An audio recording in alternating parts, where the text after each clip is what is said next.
Jessica, Marius, thank you so much for making the time today to chat. How you doing? Great, how are you? Yeah, doing well. It is a beautiful day here in New Jersey where I am. Where are you coming in from? Where are you calling in from, I should say, as we're on a call here? Well, I'm sitting in Hamburg, and as usual, it's quite cloudy and rainy.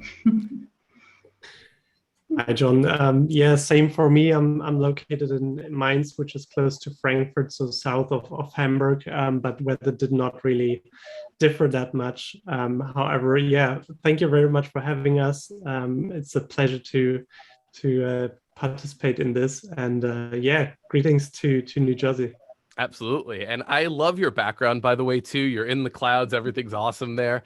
This is also exciting for me because a lot of the interviews that I do are usually one person to one person. And I'm excited to have what I would say is a panel of more than one-on-one. We're actually a three-piece today. So I love being able to have a little bit of diversity of what we're doing here. So thank you both for making the time. So before we begin here, I want to give our listeners a little bit of insight as to who EY is. So if you wouldn't mind, can you tell us a little bit about EY before we begin? Sure. So we are an international global professional service firm. We're helping our clients mainly through the toughest issues. We have 4 service lines dealing with assurance consulting, strategy and transformation, and tax. And what we actually do is create long-term value and help our clients through the transformational age. Sure. So now let's dive a little bit deeper into what we're here to talk about, which is the EY's podcasting side of the business here. When did EY decide to bring podcasting into the place of work? And I'll pitch this to Marius first, and then I'd love to hear Jessica's answer too. Yeah, thank you very much. So obviously we do have lots and lots of podcasts with EY. So I will be talking today about EY FinTech and Beyond, which is a podcast where I'm supporting, and Jessica will later on talk about Transformation Tacheles, which is the podcast she has her expertise on. But basically, so EY FinTech and Beyond was more or less a child of the pandemic, I would say. So it was created during the pandemic, where we released our first episode in May 2020. So pretty much or pretty early on into the pandemic. And since then, we've basically published about 36 episodes with many more in the pipeline, and have about, I think, a little bit over 12,000 downloads so far. Pandemic has given us a great or enormous boost because now people had a lot of time on their hands, maybe not that much of work, and they were able to listen to podcasts as a way of seeing different things or listening to different things, even though they might be stuck in their homes. So yeah, basically we started in May 2020. Yeah, Marius, I agree. I think people have really learned to listen to podcasts and enjoy doing that now. So I would also say that Transformation Tacheles was kind of born in the pandemic. And we have had our first thoughts last year, and then really launched the podcast in the first quarter this year. Yeah, I think that when we think about how podcasts have really exploded over the last couple of years, we've always seen, at least since the podcast conception in audio form, we've seen a lot of positivity around the medium. It's really engaging. You can listen to it anywhere. In many places now, we're seeing video podcasts being a big thing as well. But we really started to see an explosion of podcasts within, like you guys even said, in the last year or two here. Can you give us some examples of how EY is using podcasting? I know you said you both had different podcasts here, but what are some of the different focuses of the different podcasts? Sure, I would start here, Marius, if you don't mind. So basically, Transformation Tacheles is showing a broad range of what the title says, transformation topics, so mainly from consulting and strategy. And it's actually the topics we're dealing with in projects on a daily basis. And we're trying to focus on the most current and exciting topics, and have a kind of a wide range of listeners and are not really limited to a certain target group. And that's basically for Transformation Tacheles. Yeah, and I think there's lots of points that you just mentioned that also apply for obviously for our podcast. So basically helps us to stay close and connected to respective industries, but by connecting and engaging with experts and opinion leaders. We are able to express our opinions and exchange ideas with lots of interesting people. It helps us to keep up with recent trends, and it allows us, well, especially the podcast genre allows us to educate a wider range of listeners. But it's not really a one way show the way we do our podcast, because we invite our listeners to engage with us by asking them for feedback and suggestions in regards to topics they would like to see covered by us. So we do tend to make it rather interactive by introducing the listener to participate in the podcast by providing suggestions, or even saying whether, depending on which industry they're from, if they have an interesting topic, that they also are able to introduce us to themselves and say, hey, I have something interesting. Would you be interested in making an episode together? Which we highly welcome, because we do want to engage with the market. I think that's really interesting too, because when we talk about businesses that are bringing podcasting into their work line, right, we think a lot of the time of a company branded podcast being, like you said, this public facing podcast. And a lot of the times, like you guys are doing, you're using this podcast to help develop EY as a thought leader in specific topics, right? But I think a lot of the times with company branded podcasts, we end up seeing, okay, these are the topics that we're going to talk about. We're going to deliver this content to you. And the most successful podcasts that we've seen are ones where it's giving value to a listener. But you guys are even taking that a step beyond. You're also telling your listenership, hey, if there's something that you want us to talk about, please go ahead and give us that feedback. I think that's something really unique in the world of public podcasts for businesses. Yeah, I absolutely agree. I think it does help, because we want to avoid ivory towers, obviously. We do want people to engage, and obviously that in our mind tracks also their participation or their engagement in our podcast. It helps them, or it helps us to better understand what they might be interested in. Because, I mean, we will probably talk about that a little bit later on what kind of specific content we do provide or talk about. But basically, in a nutshell, we do have a broad range of topics that we talk about, and the more we understand what our listeners are interested into, then the more we can all benefit from having interesting and engaging episodes. Now let's talk about that a little bit too, because there's a lot of great content that EY is putting out on both these podcasts here. What have been some of the benefits of using these podcasts to build brand awareness about EY? And, you know, I think this question is even more pertinent to you inviting the audience even more into your podcast. What has the feedback been from your audience? And Jessica, I'll give this question to you first, and then Marius, I'd love to open it up to you too. Yeah, sure. So we have had really great feedback. We're very flashed by the many positive responses we've also created and got. And we did also get some proposals for different episodes, which we highly appreciate. So yeah, we've raised brand awareness, and our strategic impact is really important to us. And also that our target group requested the topics as just mentioned. Yeah, no, perfect.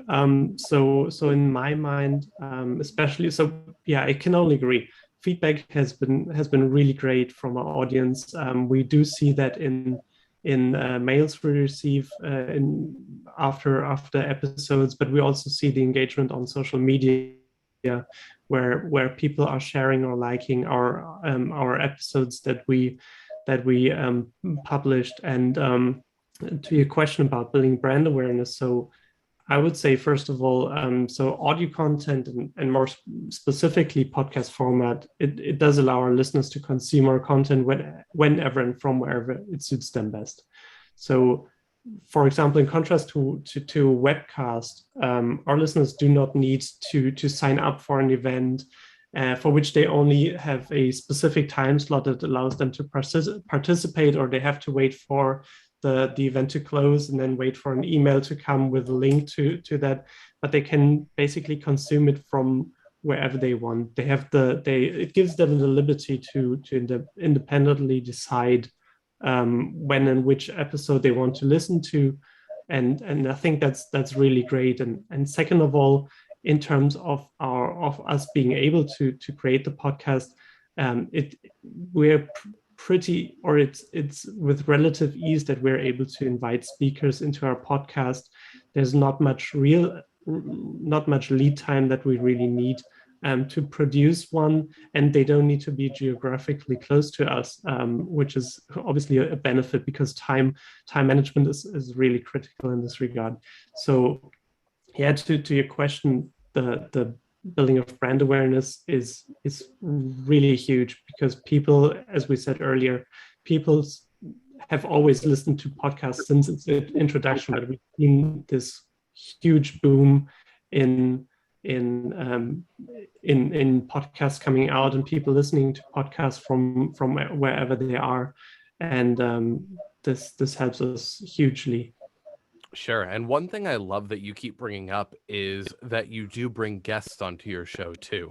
I think that there's a thought that in order to create yourself as a thought leader, it all has to come from, I love the term that you coined, the ivory tower, right? But when you're able to bring in different guests from different places and different businesses and really get different perspectives, not only are you able to create yourself as a thought leader like you guys are doing, but you're also able to gain the insight, the value, the credibility of other people coming in and bringing their expertise to your podcast as well. So it creates EY in this vision of, okay, we are the thought leaders of this specific field, but we're also bringing other people in to help either A, establish, B, reinforce, or C, inform on different perspectives or different ways around that too.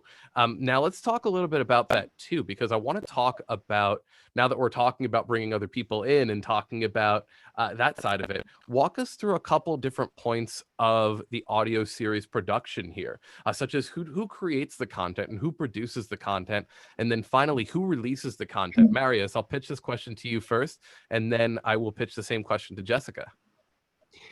Yeah, I think this might be a rather similar process. So I'll try to keep it short and simple. And Jessica, you can then pitch in everything that you guys might be doing differently at Transformation Tacheles. So basically, we do most of the production of our podcast ourselves. So basically, everyone from our team is highly welcome to participate in our brainstorming sessions. Anyone who has an idea to bring forward as a new topic or a new trend they want to talk about, they're highly welcome to. So we do have weekly jour fixes where we talk about the podcast and our pipeline, and then the participants are able to pitch new ideas, and if that's something that we can all agree is a good idea to talk about, then they are free to extend this idea and perform or make the concept of the episode. They introduce they write a script, which is basically about the general topics, the general frame of the episode. We organize the speakers as well. So the person who creates the content is also then in charge of organizing speakers and knowledge experts. We have initial talks with them, so they are not surprised by any questions we might have to have for them. We then continue to, after we schedule the call, we then have a agency that provides us with the recording and afterwards the post-production editing. But apart from that, that's the only part where we need externals for the well, technical or technological needs for creating the episode. But after that, we do distribution and marketing ourselves again. So yeah, basically from beginning to end, we do everything ourselves, with the exception of having the agency do the recording and editing support. Yeah, it's actually the same or kind of similar for our podcast. So we also have creative brainstorming sessions where we gather topics and create a pipeline. We have internal discussions on who could be an expert from EY and who we could invite from our network. We have a producer, in this case, this is me, who then talks to the relevant speakers and organizes everything that we need. Get the moderators on board. We have an internal and an external moderator, and discuss just the flow of the episode. And we're also working with the agency for the online recording, and then for the post-production, so get the jingle and everything to the episode. And then marketing communication, like Marius said, is also in our hands. And then we are working quite closely with an editorial team from EY that we have on board, that helps us to distribute and upload the episodes in all our channels. So that would be on ey.com, but also, of course, on Podbean for all the apps. I like the one thing that you both echoed also, where you have the creative brainstorming session within your company, but then you have clearly defined roles. You have the production company who handles the recording and all that, and the post-production too. I think that's great. You have somebody that handles the uploading, because I think a lot of success in any sorts of communications tools, if it's everybody's job, it's nobody's job, right? So to be able to have someone really dedicated just for that, whether it's an external vendor or whether it's someone in your company, that is just only going to help the pipeline, especially when you guys are saying, we also have a brainstorming session, but once we have that brainstorming session, now we segment it into, okay, we're going to go ahead and create this content. It's going to come out now, but we're going to go ahead and have this idea for not just one episode, but maybe a couple of different episodes over time. I think that planning and that strategy of making sure that who's going to be in charge of what part at what time only helps people create the best content like you guys have. Now, once we've talked about recording the content and producing the content, in what ways does EY create awareness and engagement for the podcast content? Jessica, I'll open this up to you, and then Marius, please go ahead. So you mean what channels we're using? Yeah. So Okay. Yeah. So basically, how are you creating, how are you getting people to the podcast? How are you creating awareness about the content that you're putting out? Because I think a lot of people rely on, okay, we just publish an episode. And then because of the content, they're hoping that that'll draw people into it, or podcasts are popular. Okay, great. We have Apple Podcasts that it's on. Let's just hope that Apple Podcast puts it in front of people. I think sometimes if you have a bit of a strategy for getting it in front of more eyes, or in front of more ears in this case, you have an ability to reach a greater audience. And I'm just wondering, between you guys, what kind of strategies do you have in place to build awareness and engagement for those podcasts? Okay. Well, first of all, you have to differentiate a bit between internal and external communication in this case. So, of course, internally, it's really important to us that also our people know that we have a new episode coming up, what's it about, who's talking, also to connect people internally and make them aware of what other cool topics we're dealing with. So internally, we're of course using our intranet. We have a daily news, which is distributed to all employees in a certain region that they get. And then we have, of course, newsletters. It's distributed in one-to-one calls. We, for Transformation Tacheles, have created banners that are linked to relevant articles on a specific topic, but that is also the cross-link to external. So, for example, if we have, I give you an example. If we have recorded a podcast episode on the humanity and health. So how can patients be served with more humanity in the health system? And we have created a banner, and that is also linked to a general webcast series we have on health. So that is for external, and then of course we're using social media, LinkedIn mainly for the distribution. Yeah, cool. For EY FinTech and beyond, we basically use first of all, we have our task force, which is all the people involved in creating the podcast, which are first of all informed about the release of a new episode.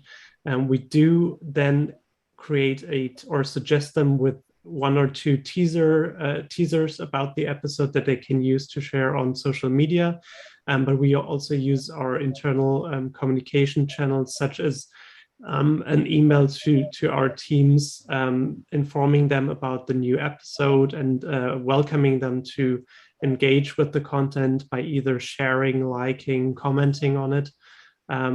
As I said earlier, we do create some kind of teasers that basically describe what we are talking about in this episode. But obviously, we highly welcome each and every participant of our team to also, if they share the content itself, to say it in their own words, describe it, to make it more personal and more interactive. We do, as we do a lot of all of our episodes with externals as well, we do encourage them to obviously then share the content as well, the new episodes themselves. We do not restrict them from using their own branding. So as long as they share our link, they're basically welcome to use whatever teaser or episode description they want to use when sharing the contents on their pages as well. They can use their own branding, which I think is completely fine and valid, because it looks more in their corporate design, corporate identity. And that helps us a lot, especially on, I think Jessica said it before, LinkedIn. We highly market our new episodes, because we see that we all have, or in EY, we're all building networks with new people and interesting people.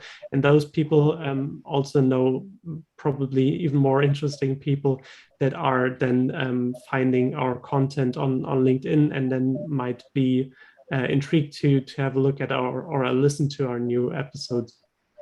Yeah, I think all of these points are absolutely important, and these aren't just tips for using this for a business podcast and like a thought leadership podcast. It's also, I think, for anybody who's growing a podcast, the fact that you're creating different mediums, the fact that you're creating clips and allowing different parts of the company to promote them in the different ways, right? It puts not just, okay, cool, we're going to have one message that goes out to everybody in the same way. What you're allowing people to do is cater it for what they know will work for their specific people, which I think is great. One thing I wanted to touch on from Jessica that I appreciated also is these news bursts too. From what you said, they're localized, correct? So depending on where somebody might be, these news bursts are based to their specific part of the business in that location, correct? Yeah, correct. That's awesome. I think that's such an important part of the podcasting medium too, and just in general, creating content that people engage with. Because again, I'll say it, I keep saying it, podcasting is such an engaging medium, but it's still, if you're just delivering the same content all over the place to everybody and expecting them to get the same value out of it, you're not going to see the same return. Meanwhile, if you go ahead and you create content that's specific to a person's role or specific to the needs of a certain person, or to, like you said, their localization, you're only going to create more awareness for them because they're going to find that content more relevant. So the fact that you have that as part of the workflow is great. And then the fact that you have all of these different things that you do where it's like, okay, this links to this place, it links externally. You have a lot of backlinks, it sounds like, that go from place to place. So not only is it, okay, this episode lives as part of this episode, but you're also saying this episode lives as part of what EY delivers. So, it might be something that can be relevant in just listening to the full episode. You may have something that can link to an article that you have or a piece of content that you have on another part of the EY ecosystem. I think that's all really important to connect the branding. So that's awesome. I think that's great.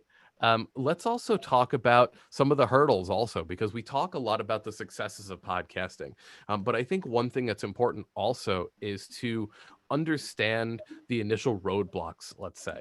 So I'll pitch this to Marius, and then Jessica, feel free to chime in as well. What have been some of the hurdles that you might have faced with implementing podcasts as a solution? And then what teams did the team take to mitigate these issues? I'm also willing to accept, hey, it was a smooth transition. That's great too. So however you need to answer that, however the process was, is perfect for me. So yeah, what are the hurdles? That's obviously a good question, and we did face some in the past, and we're obviously still facing some of them. I am not going to lie about that, but to be honest, it has been still rather smooth sailing. The only thing that I say are the major hurdles in that case are obviously proper planning.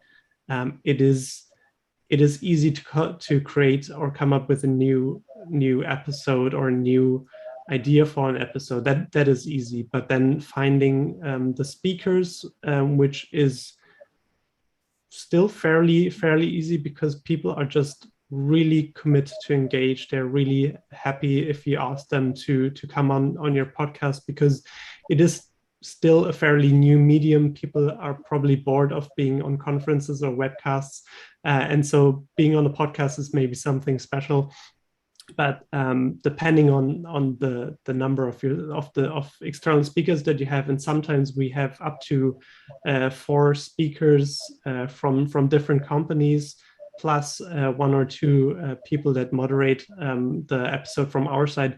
It is obviously crucial that you have proper planning and proper time management, because it is not easy to have a 1.5 hour time slot with 6 different participants. So make sure you have a lot of episodes in your pipeline already planned, because things will always shift. There will always be something where one participant says, something has come up, I cannot do it.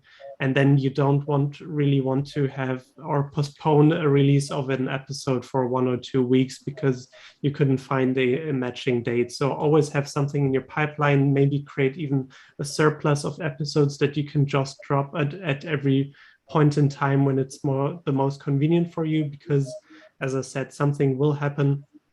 And then, the proper planning and time management, I would say, are more or less the critical hurdles in creating the podcast. Yeah, for Transformation Tacheles and for your podcast, Marius, I think we both agree that finding the speakers and actually producing the content and identifying the content is not the real problem. For Transformation Tacheles, I would say there are mainly 2 main problems or 2 hurdles. One we've definitely overcome. That was in the beginning of setting up the podcast and really getting all the process in place that we already talked about. So who is doing what, and really to set up the process. That was a hurdle, but as we've already discussed, and now it is set up and it works really well. And then for us, time management, I would also say, is a hurdle, but in terms of producing ahead, because we have to, but not producing too far ahead, because the world is changing so fast and you don't want to miss something that might come up next week. But as Transformation Tacheles is going out with an episode every Friday, we have to produce ahead. Sure. Yeah, that's actually a quite a good point, being on time or being really recent. Just as an example, we just released a couple of weeks ago an episode about cyber insurance, and in our opening words, we wanted to address critical hacks on companies. And as we were planning this episode, basically every week there was a major hack on a certain company, so which was really interesting, and we wanted to include that. But it showed us that we are really, really recent or in time in this episode. So with any other episode, you have to make sure that it does not go out of time or does not go out of content, which is really, really critical. So you don't need, or you should make sure that you don't take too long when planning and executing an episode. Sure. And it's important too, because there's a lot of different kinds of content you can put out. There's, your evergreen content, which you can come back to at any point. There's this time sensitive content, like you said, you have something that's going on in the world and you want to highlight it, such as these hacks that you're talking about. And sometimes, and number one, I think it's great that you both have the idea of, okay, let's create content and then schedule it out over the course of time. Because again, then if you have to go ahead and switch course, you know that you can put something in place. I think a lot of podcasters are oftentimes, just based on time, are trying to record content in the moment. Okay, cool. I have this one date. I'm going to record this one episode. I'm going to put it out now. But then what happens is you always find yourself a little bit behind the ball. With what you guys are doing in both of the podcasts, you're able to create this catalog of back content, so to speak. And then all of a sudden, if something does come up in that week that you're like, oh, this would maybe fit better here, you can now shift course. And even at that point, create minor edits to the content so you can put it out and it becomes more relevant to what's out at that point. And I think it's important to talk about that that strategy that you have of once it's set up, that it's great. I think that's with anything. I always say that businesses are like humans at the end of the day, because we are built of just humans, right? Generally. So it's like any habit that somebody tries to develop, either for a business or personal. Once you get into the routine of the thing being part of your life cycle or part of the workflow, then it's just a matter of making adjustments here, making adjustments there. It's that initial kind of upkick of, okay, this is what we're doing. This is how we're going to execute on it. You can always make adjustments to the workflow as time goes on. Like you said, someone could go ahead and create a single podcast and then say, well, this might not be working. Let's go ahead and create batch content. I think that's really important. And it's also really important to stay on the pulse, especially as it pertains to the business podcast. You could have that topic that you covered a while ago, or that topic that you are seeing becoming relevant that you haven't covered yet, and say, okay, we need to change course now, and we need to get this piece of content or this focus out before it does go out of style, so to speak, or becomes less relevant, I guess is a better way to put it. But I think having that foresight and having that plan of execution is something that any podcaster can benefit from. And especially coming to a business that's coming to want to bring podcasting to their place of work, I think strategizing and figuring out how the workflow is going to go for your specific business is just an amazing piece of advice, which brings me into my final question here. And I'll take that potentially as the piece of advice. But if another business is considering bringing podcasting into the workplace, what's one piece of advice that you would like to offer them in support of podcasting? Jessica, I'll pass this to you first. And then Marius, feel free to chime in as well. Well, actually, my number one advice would be not to underestimate the time that you need for quality assurance and for really making sure that the episode that is going to be launched is okay to be launched. So if it's an episode that lasts 30 minutes, you would at least need, of course, 30 minutes to listen to it and to make sure that it's all fine and technically works. You even have to do that twice, so that would be then an hour. And also the time that you need for texting it, if you're doing it yourself or you have some part of the company that is doing it, but texting it. And of course, you have more creative days and then less creative days. So that is something that should not be done last minute. Absolutely, couldn't agree more. I think it's really important to have a great team behind you, people that are engaged and are happy to participate, bring in their own ideas, be brave enough to pitch an idea, create the content and do the moderation and conception of an episode themselves. That obviously helps, especially in the podcast like we have that talks about fintech and digitalization and the financial services sector. You have, as you said, many topics that are just on the pulse of time. And there it's really crucial to have an engaged team, a team that is maybe even has different expertises in different areas. Because as we said, we have a rather broad range of topics that we talk about. And to make it interesting and to make it